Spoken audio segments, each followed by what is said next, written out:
ابھی تھوڑی دیر پہلے ٹی وی کے ایک چینل پر میں نے ایک ڈیبیٹ دیکھا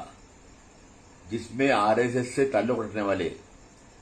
ہمارے ایک مسلمان لیڈر یہ فرما رہے تھے کہ مسلمانوں کو بقرعید پر قربانی نہیں کرنا چاہیے اور یہ ایک جانوروں کا قتل عام ہے، بلا وجہ اس طرح جانوروں کا خون نہیں بہانا چاہیے۔ اسی کے ساتھ ساتھ جو ان کے ہم نوا تھے بی جے پی سے تعلق رکھنے والے لوگ، وہ بھی ان کی بات کو بہت طاقت سے سپورٹ کر رہے تھے۔ میں یہ کہنا چاہوں گا کہ ہندوستان کی تاریخ بھری پڑی ہے ملت فروش، قوم فروش، وطن فروش، ایمان فروش اور غداروں نے ہمیشہ تاریخ میں ایسے کارنامے انجام دیے ہیں اور پوری ملک اور قوم کو نقصان پہنچایا ہے۔ تاریخ کے اوراق وغیرہ آپ الٹیں تو آپ دیکھیں گے کہ شہید اعظم ٹیپو سلطان کو بھی ایسی غداروں کی وجہ سے انگریزوں کو اس ملک سے نکالنے میں ناکامی ہوئی تھی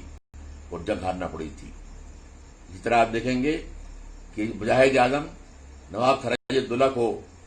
ہندوستان میں آزادی کی لڑائی سے 100 سال پہلے 1757 میں جب اس نے انگریزوں کو نکالنے کا عزم کیا تھا، تب بھی ایسے یہ غدار تھے، وطن فروش تھے، قوم فروش تھے، جنہوں نے دھوکہ دیا اور وہ کچھ بھی ناکام ہو گئی۔ اور ایک بات صاف طور سے سب لوگ سمجھ لیں کہ مسلمان اس ملک کا وفادار شہری ہے، وہ یہاں پیدا ہوا ہے، کا زندہ ہے اور یہیں دفن ہوگا۔ اور جب بھی ملک اور قوم نے آواز دی ہے، پکارا ہے وطن نے، مادر وطن کی آواز پر مسلمان کا بچہ آگے آیا ہے اور اپنی آخری سانس تک اپنے خون کا ہر قطرہ ملک کے دینے کے لیے تیار رہا ہے۔ اور آج بھی جب بھی کبھی موقع آیا اور کوئی حملہ ہوا ہندوستان پر، چاہے وہ چین سے ہو یا پاکستان سے، نیپال سے ہو یا افغانستان سے، مسلمان کا بچہ اپنے خون کا آخری قطرہ بہا دے گا اور ہمالیہ کی پہاڑیوں پر اپنے خون سے پھول کھلائے گا اور کسی کو 1 انچ زمین میں قبضہ نہیں کرنے دے گا۔ اور کبھی بھی ملک کی ترقی پر، ملک کے آگے بڑھنے میں، ملک کے تعمیری کام کرنے پہ اس کو اپنے پسینے کا خون بہا کر دینا پڑے گا تو دے رہا ہے اور دیتا رہے گا۔ لیکن